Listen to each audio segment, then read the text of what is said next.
Bonjour à tous, bienvenue sur notre chaîne YouTube. Alors aujourd'hui nous allons traiter ces quatre équations ici. Alors comme vous pouvez constater, nous avons le premier, le 2, 3 et 4. Alors, le premier, nous avons x expo moins 4 est égal à 625. À partir du deuxième équation jusqu'au troisième, nous avons ce qu'on appelle par les équations de logarithme népérien. Nous allons essayer de faire ça pour vous rappeler les propriétés des logarithmes et des puissances. Vous allez voir que c'est de très bons exercices et tellement génial. Alors, si vous pouvez déjà vous abonner pour nous encourager, nous allons donc être très heureux. Merci.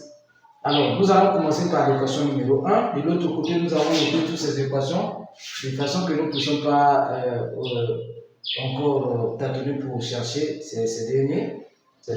Donc, nous allons pouvoir effacer ça ici. Alors, la première équation, nous avons x expo moins 4 qui est égal à 625. Alors, déjà, il faut savoir, si vous avez une équation qui a un exposant négatif, un nombre négatif, il faut déjà penser à cette formule. A expo moins n est égal à 1 sur A expo n. N'est-ce pas? Porter sur la puissance. Tel qu'ici, alors la première chose, nous allons dire quoi? Nous allons dire donc, on passe directement, nous allons dire que x expo moins 4 peut s'écrire sous la forme 1 sur x expo 4, ce qui est égal à 625. N'est-ce pas? Alors, partons d'ici, nous pouvons donc appliquer la propriété de A expo n sur B expo n qui est égal à A sur B exposant n. Si vous avez au numérateur, vous avez le même exposant, au dénominateur aussi, vous avez le même exposant. Vous pouvez dire le numérateur sur le dénominateur, entre parenthèses, exposant l'exposant qui est au numérateur ou au dénominateur. Parce que toutefois, ça peut rentrer, nous allons revenir ici. Et c'est ce que nous allons appliquer ici. Donc, ici, là, nous pouvons dire 1 sur x, n'est-ce pas, exposant 4 qui est égal à 625. Voilà. Alors, dès lors que nous avons ça, regarde, nous cherchons le x. Est-ce qu'avec un exposant 4 comme ça, est-ce qu'on peut trouver ça? Non, je ne pense pas. Nous allons multiplier le premier nombre et le deuxième nombre en exposant bien sûr. Nous allons donc multiplier les exposants par un quart. Donc, l'inverse de l'exposant du premier nombre. Parce que notre objectif, c'est d'éliminer ça et de trouver la valeur de x. Donc, ce qui est à dire que nous aurons quoi ici? Nous aurons donc 1 sur x, entre parenthèses, expo 4, multiplié par 1 quart, ce qui est égal à 625 expo 1 quart. Parce que nous avons multiplié ici par 1 quart, le deuxième nombre, nous avons multiplié par 1 quart pour ne pas changer notre expression. Alors voilà, ça fait partie. Et dès lors que ça part, nous aurons finalement quoi ici? Nous aurons donc 1 sur x qui est égal à 625 exposant 1 quart.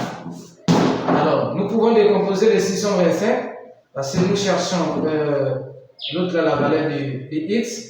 Les 625 ici, si on essaie de décomposer, les 625 n'est autre que 5 exposant 4, n'est-ce pas? Alors, nous aurons ici donc quoi?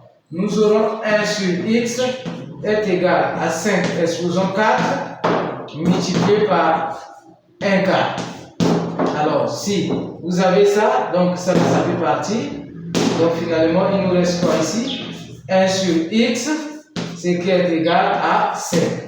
Parce qu'il reste 1. Tout nombre exposant 1 est égal à ce nombre. Alors, nous allons donc appliquer le produit d'extrême par produit des moyens. Produit d'extrême par produit des moyens. Nous aurons finalement quoi ici? En appliquant ça, nous aurons 1 sur x qui est égal à 5. Nous aurons ça. Ça va multiplier avec un 1 qui est là. Donc, ça va donner 1.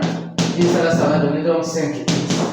Alors, Pour bien ordonner les choses, on peut ramener ce primum. 5x est égal à 1, c'est l'égalité. Si ça est égal à ça, donc ça aussi est égal à ça. On peut tirer x est égal donc à 1 sur 5. Et finalement, la solution de cette équation, c'est quoi? 1 sur 5. Voilà la réponse. Donc la solution ici, la solution de cette équation, c'est 1 sur 5. Et je pense que vous avez très bien compris. Voilà. Nous allons passer maintenant à l'équation numéro 2. Alors, faites très attention. L'équation numéro 2, c'est déjà l'équation du logarithme népérien. Nous avons 2. On nous dit 2 ln.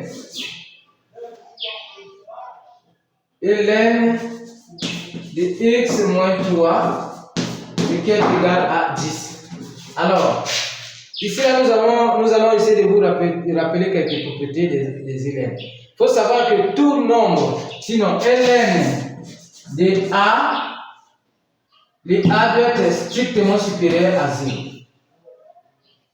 Donc, ça veut dire quoi ici? Si vous traitez une équation sur des logarithmes népériens, cherchez d'abord l'ensemble des définitions en posant l'expression qui se retrouve devant ln là, strictement supérieure à 0 pour trouver l'ensemble des définitions.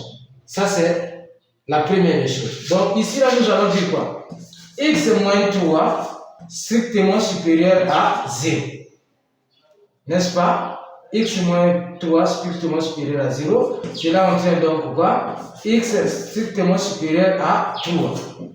Alors, donc, notre ensemble de définitions, nous allons passer moins l'infini à plus l'infini. On place 3 ici. On dit x doit être strictement supérieur à moins 3. Où sont les valeurs qui sont inférieures à moins 3? Parce qu'on nous dit la valeur doit être strictement supérieure à moins 3. Alors, la partie inférieure, nous savons que la partie inférieure se trouve toujours à gauche et la partie supérieure c'est à droite. C'est ça ce qu'il faut aussi retenir. Donc, nous allons dire ça. Donc, notre domaine de définition, ou notre ensemble de définition, donc, où on peut dire x appartient donc à l'intervalle de 3 à plus l'infini. X appartient à l'intervalle. Le x que nous allons trouver doit appartenir à l'intervalle de 3 à plus l'infini. C'est ça ce que ça veut dire. Ou le domaine de définition. Donc, c'est la même chose. Alors, ici, nous allons maintenant passer à la résolution. Regarde, nous avons ça. 2. On peut effacer ici, n'est-ce pas? On va mettre plus rapidement. Voilà, nous avons ça. La première des choses ici, nous avons un D qui multiplie ln. Non, on peut déjà, parce que nous cherchons la valeur de x, on peut l'envoyer au deuxième nombre. Au deuxième nombre, nous aurons donc ln de x moins 3, ce qui est égal à quoi? À 10 sur 2. Alors, nous aurons quoi ici? Nous aurons ln de x moins 3, ce qui est égal à quoi? 10 sur 2, ça donne 5. Voilà, nous avons maintenant ça. Alors, regarde. Étant donné que vous avez ça, au premier moment vous avez ln, au deuxième moment vous n'avez pas ln, mais nous savons qu'il y a une propriété qui dit exponentielle de ln de a est égal à a. Alors, qu'est-ce qu'on peut faire pour trouver la valeur de x ici? Alors, ça devient maintenant simple en connaissant cette propriété. Nous allons simplement appliquer. Nous allons donc dire, au premier et au deuxième moment, nous allons donc poser comme base l'exponentielle. Nous allons dire exponentielle de ln de x moins 3 qui est égal à exponentielle au premier membre, au deuxième membre, bien sûr, exponentielle de 5. N'est-ce pas? Très facile. Alors, dès lors que vous avez ça, nous savons que ça là, tout ça là est égal à ça, d'après la propriété que nous venons de donner. Donc, nous aurons donc finalement quoi? N'est-ce pas? Nous aurons donc x moins 3 est égal à exponentielle de 5. Donc, finalement, le x est égal à exponentielle de 5 plus 3. Et voilà notre solution. S, donc notre solution ici, oui, Je vais écrire ça ici en bas. Donc, notre solution, c'est exponentielle de 5 plus 3. Voilà. D'après notre somme de définition, c'était de 3 à plus l'infini. Nous savons que ça, c'est déjà positif.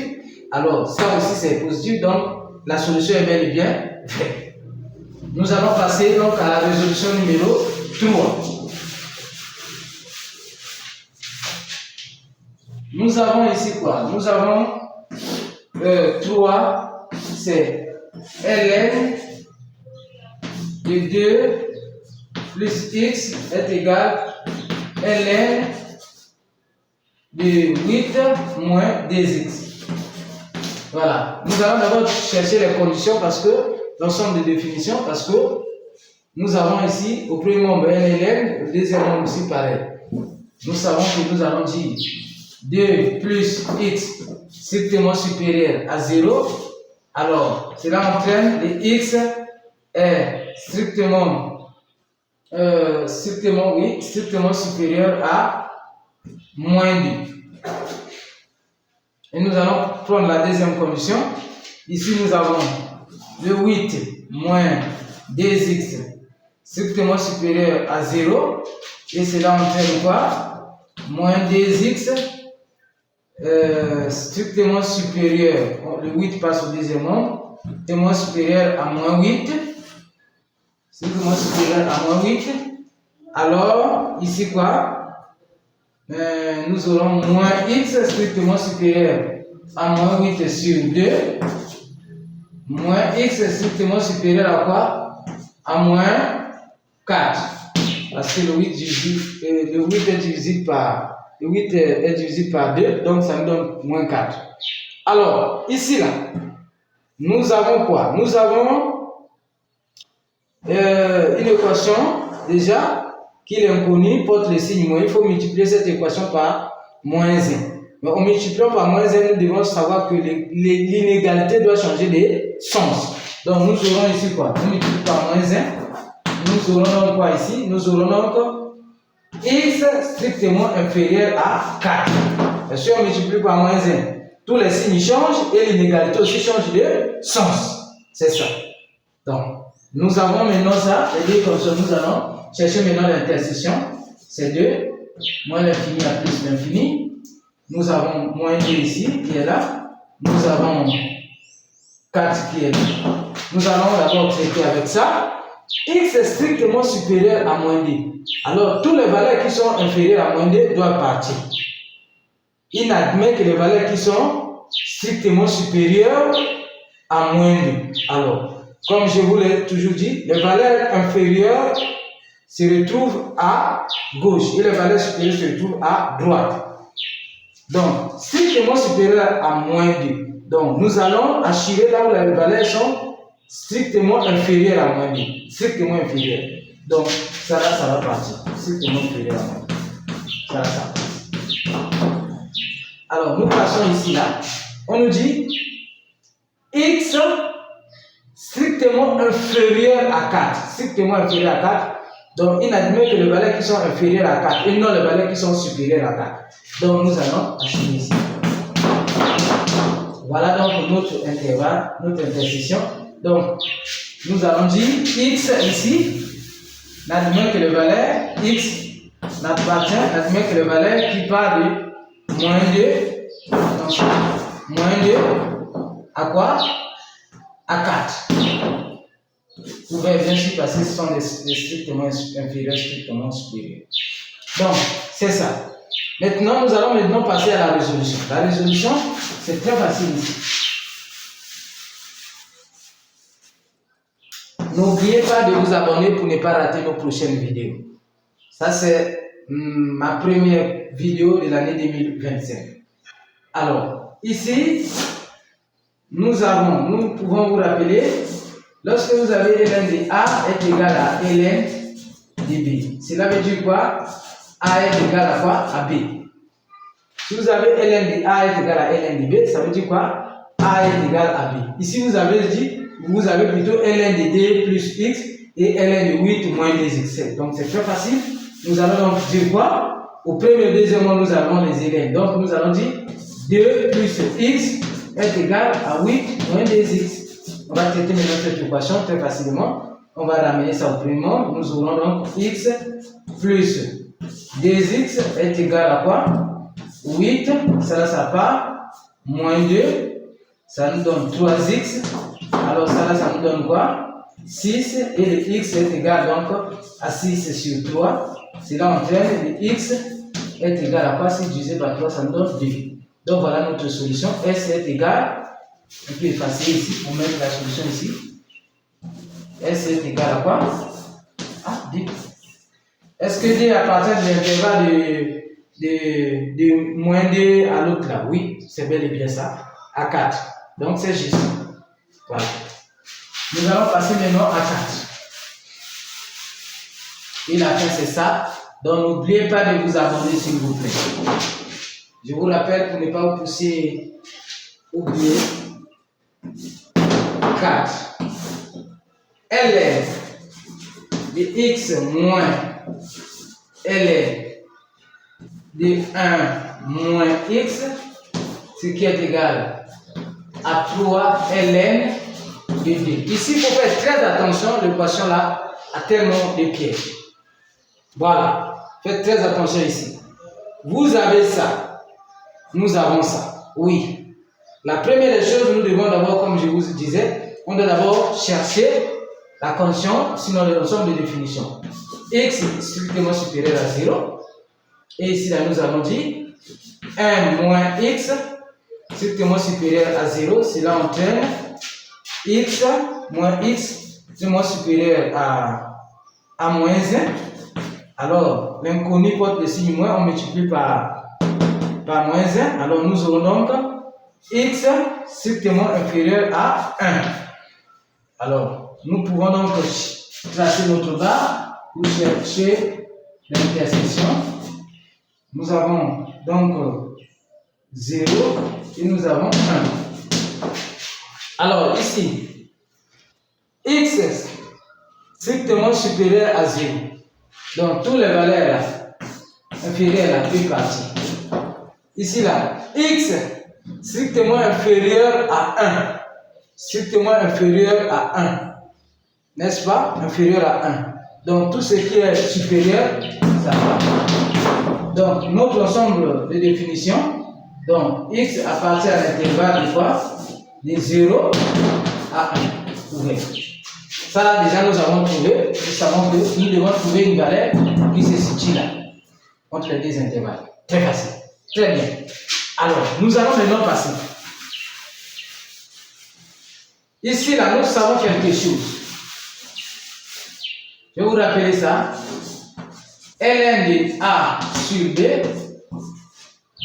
est égal à ln de A moins ln de B. N'est-ce pas? Si ça est égal à ça, donc ça, si ça est égal à ça, donc ça est égal à ça. Or, nous constatons quoi? Que ce qui est là, ça ressemble à ça, n'est-ce pas? Parce qu'il y a le signe moins là. Donc, autrement, nous pouvons écrire ln de x sur 1 moins x. Ce qui est égal à quoi? À 3 ln de 2. Est-ce que si on applique cette propriété, on ne va pas revenir ici? Oui, nous allons revenir ici. Donc, on n'a pas changé notre expression. C'est bel et bien ça. Alors, ici, arrivé ici, nous avons ln maintenant au premier mot, nous avons aussi ln au deuxième mot. Sauf qu'il y a quelque chose qui ne va pas. La chose qui ne va pas, c'est quoi? La chose qui ne va pas, c'est le 3 qui multiplie ln de 2. Donc, ça nous pose maintenant problème. Le 3 multiplie ln de 2. Le 3 multiplie ln de 2. Pour vous, vous pouvez penser quoi déjà?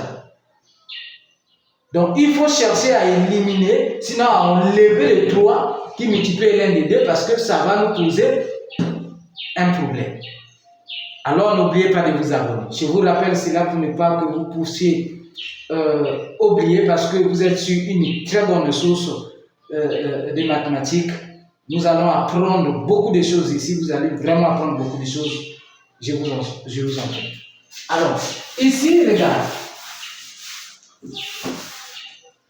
regarde quelque chose que je vais te montrer ici. Est-ce que si vous avez ln de A exposant n est égal à quoi? N'est pas égal à n. ln de A exposant, attention, je vais dire ln de A exposant n est égal à n ln de A. Excusez-moi. ln de A exposant n est égal à n ln de A. Excusez-moi, pardon. Voilà. N'est-ce pas ça? Vous avez ln de A exposant n. Alors, le n là descend ici, ln de A. Donc, nous pourrons aussi dire que ce que nous voyons ici, est-ce que ce que nous voyons ici là, est-ce qu'on ne peut pas enlever le 3 pour venir mettre le 3 ici? Est-ce qu'on va changer l'expression? Ou dire ceci? Ou dire ceci? Regarde. Ou dire ln de x sur 1 moins x est égal à ln de 2 exposant 3. N'est-ce pas? Parce que le 3 là peut revenir ici. Et ça va nous donner la même expression. Pourquoi nous avons fait cela? Pour enlever le 3 ici qui nous posait problème. Et du coup, au premier moment, nous avons ln. Donc nous allons maintenant appliquer la propriété de ln de A qui est égal à ln de B. Ce qui dit A est égal à B. Puisque nous avons ln au premier moment et ln au deuxième moment. Donc nous allons finalement dire quoi? Nous allons maintenant dire x sur 1, x sur 1 moins x est égal à 2 exposant 3. Ça va? 2 exposant 3 qui n'est autre que 2 exposant 3 qui n'est autre que 8. Donc nous aurons x sur 1 moins x qui est égal à 8. Nous allons maintenant travailler ici là, c'est égalité de deux fractions. Nous aurons ici quoi? Nous aurons ici là. Nous aurons encore x est égal à 1 fois 8, ça donne 8, moins x fois 8, ça donne moins 8x. Voilà, moins 8x. Alors ça là, ça peut venir au premier moment, x plus 8x qui est égal à 8. Ça me donne 9x qui est égal à 8. Et x est égal à 8 sur 9. Alors voilà, notre solution, S est égal à 8 sur 9. Voilà. C'était donc ça la fin. Alors si cela vous a plu, n'oubliez pas de vous abonner. Merci, à la prochaine.